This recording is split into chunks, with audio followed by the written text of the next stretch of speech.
Première vidéo d'une série de 6 vidéos consacrées au processeur central, donc au CPU. Nous allons donc attaquer ici le second chapitre de ce cours. Donc CPU, ça vient de Central Processing Unit. En français, des fois on utilise le terme UCT pour unité centrale de traitement, mais bon, on rencontre pas ça souvent. Le terme processeur, c'est très bien, ou CPU. Comme vous le savez, donc c'est un peu le cerveau de l'ordinateur. Et donc cette pièce est responsable de faire la grande majorité des calculs dans le système informatique. Mais en plus, à côté de ça, d'également orchestrer éventuellement des déplacements de données d'un périphérique A vers un périphérique B. Alors, à l'intérieur d'un processeur, qu'est-ce qu'on retrouve? Principalement les transistors. Donc ça, c'est le gros morceau. Ces transistors, c'est ce qui va effectuer les différents calculs. On va en parler un peu après. Il y a également une petite partie du processeur qui est dédiée au stockage de données temporaires. Donc on retrouve du coup des mémoires à l'intérieur du processeur. Il y en a différents types. On le verra après aussi. Et il y a une troisième chose. Il faut bien que les données rentrent et sortent du processeur. Et donc il y a différents bus de données qui occupent aussi un petit peu de place vis-à-vis du processeur. Le transistor, alors qu'est-ce que c'est le transistor? Vous avez ici deux symboles électroniques, il y en a de plusieurs types, donc ici un NPN et un PNP. Ça peut servir à plusieurs choses. Alors déjà c'est un semi-conducteur, vous aurez tout le détail du fonctionnement de ça dans votre cours d'électronique au Q2, donc je ne vais pas rentrer ici dans le détail. Ce qui va nous intéresser c'est à quoi ça sert. Et donc il y a un petit peu deux utilités, hein. La première, l'utilité un peu historique, c'était un transistor peut servir à amplifier, pour par exemple créer une radio, un petit signal en entrée, avec le transistor, vous allez l'amplifier à la sortie, voilà. Ou bien s'en servir comme interrupteur à commande électrique, voilà, ici 0, 1, 0, et ainsi de suite. Donc c'est cette fonctionnalité-là qui est utilisée au sein des processeurs, on utilise les transistors plus comme interrupteur 0, 1, d'où le binaire. Voilà, alors pour la petite histoire, ça date de fin des années 40, hein, les transistors, ça a été inventé à ce moment-là. Et c'est depuis le début des années 50 que ça a commencé à être produit pour une des premières utilisations, faire des radios. Mais ça a bien évolué, comme vous pouvez le voir, jusqu'à on a intégré tout un paquet de transistors, des milliards, dans les processeurs, mais en tant qu'interrupteur électrique. Et donc les transistors, on les regroupe ensemble pour former des portes logiques. Alors, vous avez vu les portes logiques l'année dernière, on ne va pas toutes les revoir ici. J'ai pris un exemple de porte E, donc la AND gate, et à deux entrées. Donc on voit ici on a un signal A, un signal B. Vous avez ici la table de vérité, hein. Donc il faut que A et B valent tous les deux 1 pour que la sortie vale 1. Et on peut le voir qu'avec le schéma, ça fonctionne bien. Donc pour que le courant passe ici, il faut que l'entrée soit activée. Donc ça veut dire qu'il faut un 1 sur A. Et pour que le courant continue à passer, il faut que l'entrée ici soit activée, ce qui veut dire un 1 sur B aussi. Dans les autres cas, il n'y aura rien qui passe. Donc s'il y a un 1 sur A et un 1 sur B, on aura bien un 1 en sortie. Donc vous voyez qu'avec des transistors, on peut faire un circuit logique. Et avec des circuits logiques, on peut faire des calculs. Par exemple, vous avez ici un circuit composé de deux portes logiques. Alors vous reconnaissez ici sûrement la porte XOR et ici la porte AND. Donc voyons voir, on a deux entrées, A et B. Donc sum, ça va être un XOR. Et si on regarde le XOR, on a un nombre, on a un 1 en sortie, qu'on a un nombre impair de 1 en entrée. Donc sur ces deux lignes-ci, il y a un nombre impair de 1 en entrée, donc la sortie vaut 1. Et dans les autres cas, c'est 0. Et la porte AND, on l'a vu, c'est comme le calque précédent, il faut que les deux entrées soient à 1 pour avoir un 1 en sortie. Et ce circuit-ci, si vous regardez bien, on a fait un additionneur bit à bit. Donc 0 plus 0, ça fait 0. 0 plus 1, ça fait 1. 1 plus 0, ça fait 1. Et 1 plus 1, ça fait 2. Parce que ça, en binaire, c'est 2. Voilà, donc deux transistors, on a fait une porte logique. Deux portes logiques, enfin plusieurs portes logiques, on fait les circuits, et les circuits comme ça, il y en a évidemment tout un paquet dans vos processeurs. Voyons maintenant d'une vue un peu plus macroscopique ce qu'on peut retrouver comme unité au sein d'un cœur de CPU. Et donc, l'une des unités principales qu'on retrouve dans un cœur de CPU, un cœur de processeur, c'est l'unité de contrôle. Et donc, l'unité de contrôle est en fait à l'intérieur, c'est un style de séquenceur qui va planifier un petit peu les instructions qui vont devoir être exécutées au sein du cœur de processeur. Donc c'est un peu le métronome, l'unité de contrôle. Et qui va synchroniser différents éléments, puisqu'il y a différentes unités de calcul qui va distribuer le travail entre ces différentes unités. C'est l'unité de contrôle. Et cette unité de contrôle, donc j'ai essayé de respecter plus ou moins, hein, c'est un peu à la louche, mais le carré blanc que vous avez sur la droite, vous voyez ça comme un cœur de CPU, et l'unité de contrôle, on va dire qu'elle prend plus ou moins cette place-là dans le cœur de CPU. C'est une unité qui occupe assez bien de place dans un processeur, et c'est une des unités qui est sur lequel les créateurs de processeurs s'attardent le plus, hein, font évoluer le plus lors d'une génération à l'autre. C'est peut-être même l'unité au sein d'un processeur qui change le plus d'un modèle à l'autre de processeur. Car la vitesse de traitement des unités de calcul n'évolue pas beaucoup de génération en génération. Par contre, les algorithmes au sein des unités de contrôle, c'est là où il y a encore du travail à faire, c'est là où il y a encore des optimisations à faire. Essayez de distribuer les tâches entre les unités de calcul de manière la plus efficace possible. C'est le rôle de l'unité de contrôle et c'est ce qui évolue assez bien de génération en génération. Alors à côté de l'unité de contrôle, il y a l'ALU, donc Arithmetic Logical Unit, donc l'unité arithmétique et logique. Donc le rôle de cette unité, c'est de faire des calculs. C'est une unité de calcul qui travaille, qui fait les additions, soustractions, tout ça, les opérations de base, mais également les opérations binaires, style OU, XOR, décalage de bits, plus petit que, plus grand que. Toutes ces opérations-là donc, se font dans l'unité, dans l'ALU. Et donc, elles travaillent principalement sur des nombres entiers. C'est pas une unité qui évolue énormément, comme dit précédemment. Les performances de ces unités sont quasi déjà maximales depuis déjà un bon moment. Et donc à côté de l'AU, bon j'aurais peut-être dû mettre le bloc juste à côté, mais bon c'est pas grave, c'est pour l'idée. On a les registres. Et donc quand le processeur fait un calcul, par exemple A plus B, il faut bien qu'il stocke la valeur de A et de B quelque part pendant le calcul. Et où le résultat de ce calcul. Et pour ça, les mémoires les plus rapides qui sont à sa disposition, ce sont les registres. Donc il stocke les données temporairement. Il n'y a rien de plus rapide dans le PC que ça. C'est vraiment la zone la plus rapide pour le stockage de données. Mais qui dit aussi la plus rapide, dit aussi c'est la plus élevée. Donc ça coûte très très cher à fabriquer ce type de mémoire. Et donc du coup, ben, de très petites capacités. Hein. Dans un processeur, c'est moins d'un kilooctet, hein, donc on ne sait pas mettre grand chose là-dedans. C'est vraiment une toute petite mémoire temporaire. Alors à côté de l'ALU, il y a la FPU, pour Floating Point Unit. C'est une unité, avant elle était externe au processeur, hein, mais depuis, quand je dis avant, c'est il y a longtemps. Hein. Il y a 20-25 ans, c'était externe au processeur. Maintenant, c'est intégré avec la miniaturisation. Et c'est cette unité qui va effectuer les calculs sur les nombres réels. Donc l'ALU, c'était les nombres entiers. La FPU, c'est les nombres réels, les nombres à virgule. On a vu le format à virgule flottante l'année dernière, le codage à virgule flottante. Ben voilà, typiquement, c'est cette unité qui va travailler avec ces valeurs-là. Et qui va avoir pour charge tout ce qui est opération complexe, la trigono, arctangente, racine, etc. C'est cette unité-là qui va effectuer ces traitements. Et en fonction du logiciel que vous utilisez, ben, ça va être tantôt plus l'ALU qui est sollicité, tantôt plus le FPU, voire les deux, hein, en même temps, ça dépend du logiciel. Typiquement, la FPU, tout ce qui est 3D sollicite assez bien la FPU, les maths,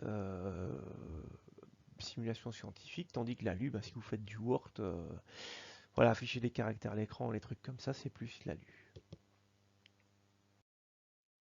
Alors à côté de l'ALU FPU, il y a une autre unité de calcul qui est l'unité vectorielle. C'est quelque chose qui est présent dans les processeurs depuis la fin des années 90. Et ça permet de gérer des jeux d'instructions complémentaires comme Mimix, AVX, etc. Vous avez toute une flopée là, qui est notée. En fait, par là, qu'est-ce que je veux dire? C'est que votre processeur comprend le langage machine, bah, typiquement en ordinateur x86 64 664 bits, ou votre téléphone, le jeu d'instruction ARM. Et donc ça, c'est le langage de base. Et puis, à côté de ce langage de base que le processeur comprend, il y a des instructions additionnelles qui ne font pas partie du langage courant, donc un petit dialecte additionnel qui lui est spécifique à sa génération, qui permet d'accélérer certains traitements, traductions, au lieu d'envoyer les calculs ici, de les envoyer dans cette unité-là qui va les faire plus rapidement. Comme exemple, ben, souvent ces unités permettent enfin, à l'intérieur de ces unités, des unités de calcul qui permettent de traiter plusieurs données en même temps, d'où le terme vectoriel. Donc si vous avez quelque chose à faire, du style vous avez un vecteur de données, je sais pas moi, j'écris quelque chose comme ça, je fais n'importe quoi, pop, pop, pop, pom, voilà, vous avez 4 valeurs ici dans un vecteur, et vous devez faire une opération de tout multiplier par 2. Mais s'il n'y avait pas l'unité vectorielle, vous devriez faire ça pour chaque valeur. 2 fois 2, ça fait autant, 2 fois 3, ça fait autant, ainsi de suite. Tandis que si vous avez ces jeux d'instructions-là, vous pouvez envoyer ça dans l'unité vectorielle et en une seule opération, va effectuer le x2 sur toutes les valeurs. C'est ça l'idée. C'est l'idée de l'unité vectorielle. Maintenant, voilà, comment je vais dire, il faut coder spécifiquement. Quand vous faites un programme en C par exemple, normalement vous ne l'utilisez pas. Il faut commencer à mettre du code spécifique pour ça ou des choses spécifiques dans le compilateur. Voilà. C'est pas quelque chose qui est utilisé systématiquement. Alors, on a vu qu'il y avait des registres qui permettaient de stocker les valeurs temporaires, qui étaient des petites mémoires ultra rapides, mais sa capacité est assez limitée. Du coup, il y a une autre mémoire rapide, mais de capacité plus grande, donc un petit peu plus lente que les registres, qui est la mémoire cache. Et ici, c'est la mémoire cache L1 à l'intérieur du cœur, qui sert principalement à stocker les prochaines instructions exécutées. Donc l'unité de contrôle du processeur alimente ces mémoires cache, va lire dans ces mémoires cache, et stocke donc les instructions exécutées dans ces mémoires. Et c'est une mémoire extrêmement rapide, mais juste un peu plus lente que les registres. Et souvent, elle est scindée en deux parties, comme vous pouvez le voir. Donc, il y a les instructions exécutées qui se trouvent là, et sur quelles données ces instructions devront être exécutées, qui se trouvent dans un autre fragment. Typiquement, l'ordre de grandeur de ce type de mémoire, c'est par cœur, ici, sur les générations, je veux dire, conventionnelles, il y a 2 fois 32 kilooctets, donc 64 kilooctets de mémoire cache. Bah, et il y avait moins d'un kilooctet de registre. Donc vous voyez qu'il y en a quand même beaucoup plus de mémoire cache. L1, alors pourquoi L1? Parce que c'est layer 1, c'est de niveau 1. Vous allez voir qu'après, il y a plusieurs niveaux de mémoire.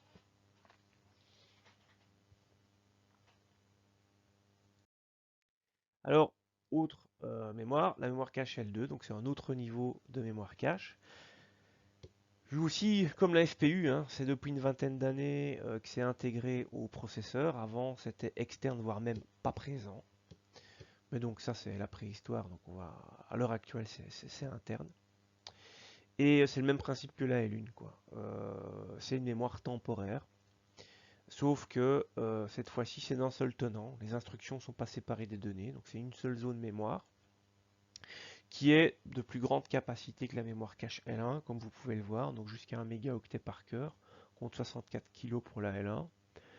Et elle est plus lente. Donc elle est de plus grande capacité, car moins chère à produire, mais plus lente. Et donc l'idée, c'est votre CPU, il pourrait se passer de mémoire cache, mais alors il devrait aller chercher toutes les données en RAM. Donc sa mémoire de travail, c'est la RAM, mais le temps que met une donnée pour venir de la RAM et aller dans le CPU et vice-versa, c'est assez long. Donc là, ça prend un certain temps. Et donc toutes les données temporaires, le CPU va essayer au maximum de les stocker dans sa mémoire cache en interne, et quand il a le temps de les envoyer dans la RAM. Ça permet d'accélérer les calculs, de faire comme ça. Cette mémoire cache, on a vu la L1, elle coûte très cher. Donc elle est de petite capacité. Du coup, ils ont rajouté de la mémoire cache L2, beaucoup plus rapide que la RAM, un peu moins rapide que la L1, mais ça permet d'avoir certains gains en performance. Et c'est l'unité de contrôle qui va gérer le remplissage de ces mémoires. Donc on en revient sur le fait que l'unité de contrôle a un impact important sur les performances, parce que si une unité de contrôle met des données inutiles dans la mémoire cache, ben, c'est comme si on n'avait pas cette mémoire cache sous la main. Dernière unité dans le cœur de processeur, c'est l'unité d'entrée-sortie. Tout simplement, cette unité gère les communications avec l'extérieur du cœur de CPU. Attention qu'ici, cette unité, donc j'ai noté là qu'elle gère la communication avec l'extérieur, la RAM, la carte graphique, etc. C'est le cas dans un processeur monocœur. Dans un processeur à plusieurs cœurs, cette unité est externe au cœur du CPU, mais ça on verra un petit peu plus loin. Et donc, avec la miniaturisation, on intègre de plus en plus de fonctionnalités dans le CPU. Et le CPU doit communiquer de plus en plus de périphériques. Typiquement, avant, les processeurs, ils communiquaient avec la carte mère et c'est tout. Maintenant, ils communiquent avec la RAM en direct, ils communiquent avec la carte graphique en direct, éventuellement avec le disque dur en direct. Donc ça dépend un petit peu des systèmes, mais voilà. Donc du coup, plus il y a de périphériques avec lesquels il s'est communiqué en direct, donc sans intermédiaire, plus cette unité euh, bah, occupera de l'espace vis-à-vis du processeur. Alors il y a un petit, enfin j'ai fait une petite simplification dans les explications précédentes. Avec les processeurs modernes, euh, l'ALU, je vous ai vu dans les slides présents, il y avait une ALU, une FPU dans un cœur. C'est pas tout à fait vrai que les processeurs modernes, en fait, il y a plusieurs ALU dans un même cœur et plusieurs FPU dans un même cœur, ce qui fait que le processeur peut alors exécuter plusieurs instructions. Enfin, le cœur de processeur peut exécuter, si l'unité de contrôle lui a donné l'ordre, plusieurs instructions simultanées sur les ALU et FPU. On dit alors que c'est un processeur superscalaire, c'est le terme utilisé. Alors, si on regarde maintenant le processeur dans son entièreté, un processeur avec plusieurs cœurs, ce qui est le cas de quasi tous les processeurs actuels, on voit que l'unité d'entrée-sortie n'est plus dans le cœur, mais il n'y en a qu'une seule et elle est commune aux différents cœurs, donc ce qui permet d'entrer-sortir les données, de communiquer avec la RAM, la carte graphique, etc. Elle est là. Et on a toujours une unité de contrôle par cœur, mais on a également une unité de contrôle pour les différents cœurs. Et on a un niveau de mémoire cache additionnel, mémoire cache L3, de plusieurs mégaoctets, plus lent que la mémoire cache L2, et, mais toujours plus rapide que la mémoire RAM. Cette mémoire cache L3 donc sert comme pour la L2, mais en plus, comme elle est commune aux différents cœurs, elle peut être utilisée pour le transfert de données entre les cœurs. Donc quand par exemple ce cœur-ci veut mettre une donnée là à destination de l'autre cœur, il la met dans la mémoire cache L3, informe l'autre cœur où elle est, et lui peut aller la lire. Donc c'est également utilisé pour ça. Nous voilà sur le dernier calque de la vidéo où on a ici illustré donc un processeur à deux cœurs. Ici voilà le processeur avec la hiérarchie mémoire. Donc on a d'abord les registres tout petits, puis la cache L1, puis la cache L2, puis commun aux différents cœurs le cache L3 et à l'extérieur du processeur on a la RAM. Point de vue rapidité, voilà ce que ça donne. Donc on a les registres qui ont une latence de 0,02 nanosecondes. On voit que la cache L1 est 100 fois plus lente, avec 2 nanosecondes, puis 5 pour le L2, 20 pour le L3 et 60 pour la RAM. Les registres, il n'y a pas vraiment de débit annoncé officiel en gigaoctets par seconde parce que les données elles arrivent directement quand il y en a besoin, vu que les registres sont vraiment à côté des unités de calcul. Et ont une latence négligeable. Par contre, voici l'ordre de grandeur des débits des différentes caches. Donc de 200 gigaoctets par seconde à 60 sur les processeurs actuels. Et la RAM ici, j'ai marqué 40, mais ça dépend. Si vous avez une barrette de RAM, c'est 20. Si vous en avez deux, c'est 40. Ordre de grandeur. Donc single ou dual channel. Mais ça, on en parlera plus tard. Donc les coûts, hein, plus c'est rapide, plus c'est cher.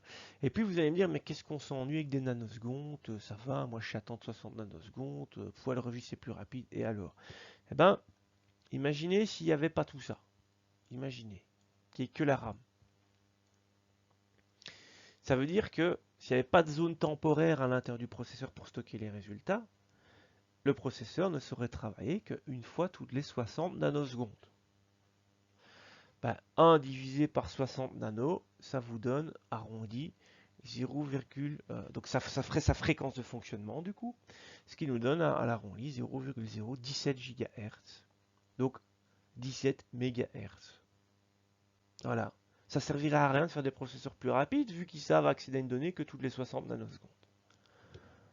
Donc vous voyez que ça a quand même sa boîte des nanosecondes à l'échelle d'un processeur, c'est une éternité, 60 nanosecondes. Donc d'où toute cette hiérarchie de différentes zones mémoire. Voilà, ceci clôture cette vidéo.